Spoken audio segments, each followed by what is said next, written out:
Hello students, welcome to Brain Charging Foundation. In this video, I am going to teach you nutrition in plants. So let's start. First, we have to know what is nutrition. तो nutrition क्या होता है?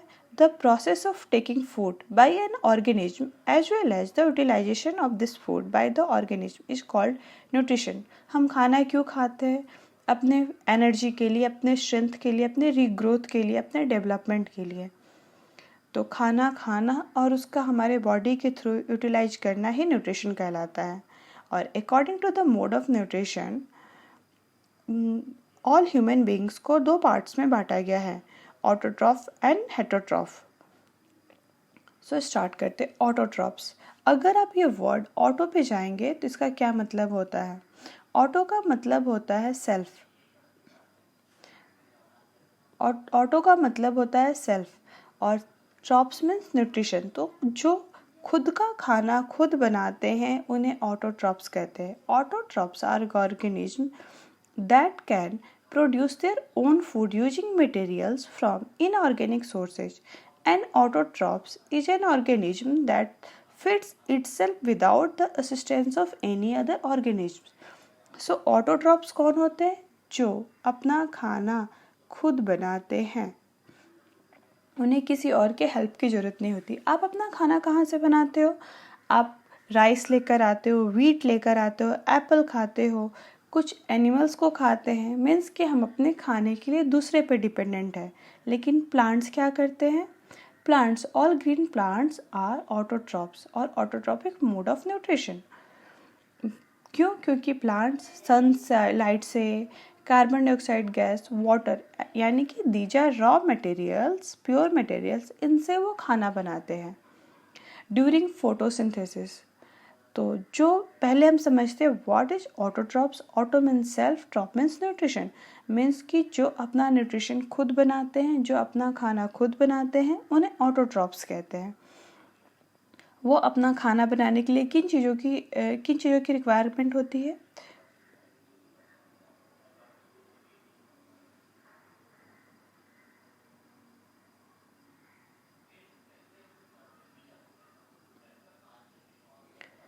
Hello students, welcome to Brain Charging Foundation. In this video, I am going to teach you nutrition in plants.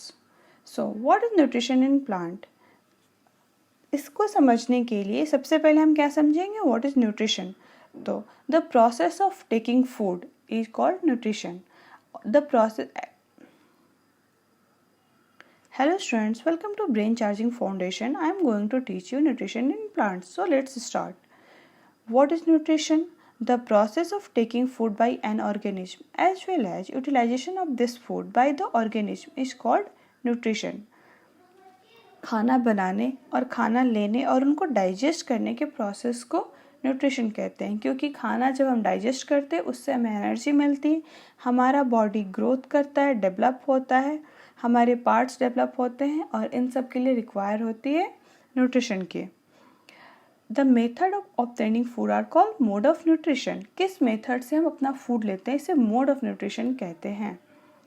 तो जैसे कि हम अपने खाने के लिए एनिमल्स पे डिपेंडेंट होते हैं, प्लांट्स पे डिपेंडेंट होते हैं, प्लांट्स अपना खाना खुद बनाते हैं. So there are basically two modes of nutrition. First is autotrophic mode of nutrition and second one is heterotrophic mode of nutrition. What is autotrophic mode of nutrition and what are autotrophs? Auto means self. जो अपना खाना खुद बनाते हैं उन्हें कहते हैं autotrophs. उन्हें अपना खाना के लिए किसी दूसरे पर डिपेंडेंट नहीं रहना होता है. Autotrophs are organism that can produce their own food using materials from inorganic sources. And autotrophs is an organism that feeds itself without the assistance of any other organism. Means कि जो अपने खाने के लिए दूसरे ऑर्गेनिज्म पे depend नहीं होते हैं उन्हें ऑटोट्रॉप्स कहते हैं. तो कौन होते हैं जो अपना खाना खुद बनाते हैं? Plants. Plants make their food by their self. All green plants have autotrophic mode of nutrition. Plants खाना बनाने के लिए उनको किन किन चीज़ों की ज़रूरत होती है? प्लांट्स को खाना बनाने के लिए sunlight, carbon dioxide gas and water. Carbon dioxide gas को CO2 भी लिखते हैं. और वो इन सब को लेकर फोटोसिंथेसिस करते हैं और अपना खाना बनाते हैं। उनका खाना होता है ग्लूकोज प्लस ऑक्सीजन रिलीज होता है ड्यूरिंग द फोटोसिंथेसिस। तो यहाँ पे बहुत सारे क्वेश्चन अराइज होते हैं, लाइक ड्यूरिंग फोटोसिंथेसिस प्लांट्स कौन सा गैस लेते हैं? Carbon dioxide. During after photosynthesis और ड्यूरिंग फोटोसिंथेसिस वो कौन सा गैस रिलीज करते हैं? ऑक्सीजन। तो यहाँ पे आपको देखना है कि प्लांट्स ने जो चीज़ें यूज की हैं वो क्या अदर एनिमल्स है, अदर ऑर्गेनिज्म है, अदर लिविंग थिंग है? नहीं, these are raw materials, pure materials है। ये कार्बन डाइऑक्साइड कंपाउंड है, वाटर एक कंपाउंड है, सनलाइट जो सन से मिलता है, और ये प्लेंटी ऑफ अमाउंट में अवेलेबल है जो हमेशा ही आपको मिलते रहेगा। इन सब को लेकर प्लांट के लीफ, जिन्हें फूड फैक्ट्री कहते हैं, वहाँ पे ये प्रोसेस होता है। प्लांट में प्रोसेस क्यों होता है? क्योंकि प्लांट के पास क्लोरोफिल होता है। क्लोरोफिल के पास एक कैपेसिटी होती है सनलाइट को ट्रैप करने की, उन्हें होल्ड कर रखने की। तो जब वो carbon dioxide water and carbon dioxide gas लेते हैं तो क्लोरोफिल सनलाइट को ट्रैप करता है और तीनों आपस में रिएक्शन करते हैं। रिएक्शन करने के बाद वो ग्लूकोज बनाते हैं एंड ऑक्सीजन देते हैं। ऑक्सीजन प्लांट के लीफ के पोर्स के थ्रू बाहर निकल जाता है। ग्लूकोज प्लांट में एज अ फूड स्टोर हो जाता है। जैसे हमारे बॉडी में खाना बनता है, जो उसकी एनर्जी होती है वो ब्लड के थ्रू हमारे पूरे बॉडी में ट्रांसफ़र होती है। सिमिलरली फेलम के थ्रू प्लांट्स में उनका फूड ट्रांसफ़र होता है, जिससे उन प्लांट के ईच पार्ट को एनर्जी मिल सके। पहला क्वेश्चन, प्लांट्स में खाना कहाँ बनता है? उनके लीफ में। Leaf is the food factory of the plant. Leaf में खाना क्यों बनता है? क्योंकि लीफ में क्या होता है? क्लोरोफिल। क्लोरोफिल के पास कैपेसिटी होती है टू ट्रैप द सनलाइट।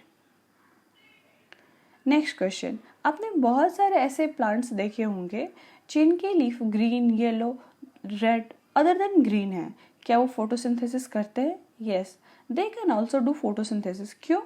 क्योंकि उनके पास क्लोरोफिल होता है। बट वो रेड क्यों दिखते हैं? क्योंकि यहाँ पे पिगमेंट्स होते हैं जिनकी वजह से लीफ के कलर दिखाई देते हैं। अगर सपोज कीजिए कि किसी लीफ के पास ग्रीन पिगमेंट क्लोरोफिल की जगह वहाँ पे रेड पिगमेंट ज़्यादा हो गया तो वो लीफ आपको रेड कलर का दिखेगा। सिमिलरली अगर किसी प्लांट के पास येलो पिगमेंट ज़्यादा हो गया वो येलो कलर का दिखेगा। तो प्लांट्स जो नॉन ग्रीन कलर होते हैं, अगर उनके पास क्लोरोफिल है तो वो फोटोसिंथेसिस कर सकते हैं। तो मेन रिक्वायरमेंट क्या है फोटोसिंथेसिस के लिए? Carbon dioxide gas, water, chlorophyll. तो जिस प्लांट या जिसके पास भी क्लोरोफिल होगा वो फोटोसिंथेसिस कर सकता है। And sunlight these are the necessary conditions for the photosynthesis process. Next देखते हैं हेटरोट्रॉप्स क्या होते हैं। हेटरोट्रॉप्स को बेसिकली 4 टाइप्स में बांटा गया है: parasites, saprophytes, insectivorous and symbiosis. तो सेप्रोफाइट्स क्या होते हैं? Those non-green plants or microorganisms which obtain their food from dead and decaying organic matter are called saprophytes. Example, mushroom. आपने मशरूम देखा है? वो ज़्यादातर बड़े बड़े मेपल ट्री या ऐसे प्लांट और ट्री के रूट के पास होते हैं जहाँ पे थोड़ी गीली मिट्टी होती है, थोड़े डिकेइंग और सड़ी गली चीज़ें होती है, वहाँ पे ये ग्रो करते हैं। तो जो भी प्लांट अपने फूड के लिए दूसरों पे डिपेंडेंट होते हैं या जो माइक्रो ऑर्गेनिज्म अपने खाने के लिए दूसरे माइक्रो ऑर्गेनिज्म और लिविंग थिंग पे डिपेंडेंट होते हैं, उनको कहते हैं सेप्रोफाइट्स, जैसे कि मशरूम। नेक्स्ट देखते हैं व्हाट इज पैरासाइट्स। पैरासाइट में मॉस्किटो, लीस, कस्कुटा ऐसे प्लांट्स और एनिमल्स आते हैं। मॉस्किटोज क्या करता है? वो डायरेक्टली आपके बॉडी को पेनिट्रेट करता है, वहाँ से आपका ब्लड लेकर वहाँ से उसे एनर्जी मिलती है। तो पैरासाइट्स क्या हो गए? जो अपने खाने के लिए दूसरों पे डिपेंडेंट होते हैं।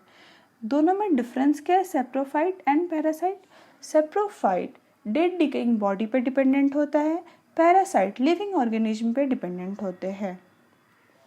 कुछ प्लांट्स आपने देखे होंगे जो दूसरे प्लांट के ऊपर ग्रो कर रहे हैं, उन्हें भी पैरासाइट्स कहते हैं, जिसमें कास्कुटा आता है। यहाँ पे होगा बेड बग। बेड बग जो बेड में पाए जाने वाले छोटे छोटे इंसेक्ट्स हैं, या लीस्ट जो आपके हेयर में पाए जाते हैं, मॉस्किटो जो आपके बॉडी से ब्लड या एनर्जी लेते हैं, न्यूट्रिशन लेते हैं और रिग्रो करते हैं और अपना न्यूट्रिशन करते हैं। जो प्लांट्स और एनिमल्स और ऑर्गेनिज्म डेड डिकेइंग पे डिपेंड होते हैं उन्हें कहते हैं सेप्रोफाइट्स। जो लिविंग ऑर्गेनिज्म पे डिपेंड होते हैं, लिविंग ऑर्गेनिज्म के इनसाइड और आउटसाइड डेवलप करते हैं, उन्हें पैरासाइट्स कहते हैं। सेकेंड आता है इंसेक्टिवोरस प्लांट्स। आपको मालूम होना चाहिए कि कुछ प्लांट्स एनिमल्स को खाते हैं, इंसेक्ट्स को खाते हैं। तो इस प्लांट में क्या इम्पॉर्टेंट है, ये इम्पॉर्टेंट है कि क्या ये प्लांट फोटोसिंथेसिस करते हैं। यस, दे डू फोटोसिंथेसिस, पर पार्टली उनका न्यूट्रिशन फोटोसिंथेसिस से मिलता है, पार्टली एनिमल से मिलता है। वो फोटोसिंथेसिस से अपना खाना बनाते हैं, लेकिन वो अपने डेवलपमेंट के लिए एनिमल्स के थ्रू नाइट्रोजन, पोटेशियम जैसे मिनरल्स लेते हैं। इनमें से आते हैं पिचर प्लांट। आप इसे देख सकते हो, यहाँ पे आपको एक ट्यूब जैसा स्ट्रक्चर दिख रहा है जहाँ पे एक फ्लैप बना हुआ है। जब कोई इंसेक्ट इसके अंदर जाता है, ये फ्लैप बंद हो जाता है और धीरे धीरे वो इंसेक्ट डिजॉल्व होने लगता है और वहाँ से प्लांट्स को एनर्जी मिलती है। तो कुछ प्लांट्स होते हैं, those green plants which obtain their food partly from insects are called insectivorous plants. Partly from insect means partly उन्हें कहाँ से मिलता है, फोटोसिंथेसिस से। तो अगर आपसे एक क्वेश्चन पूछा जाता है कि पिचर प्लांट और इंसेक्टिवोरस प्लांट्स फोटोसिंथेसिस करते हैं, yes they do photosynthesis. Symbiosis क्या होता है?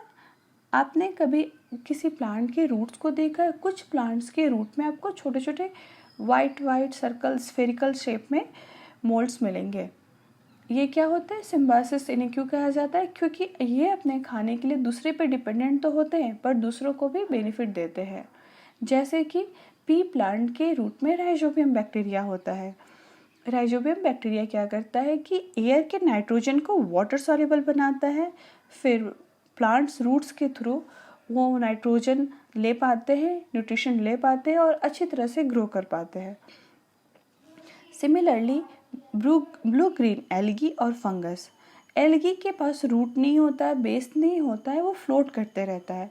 जब वो फंगस के कांटेक्ट में आता है तो वो ट्रैप हो जाता है और फंगस से चिपक जाता है, जिससे उन्हें एक बेस मिलता है।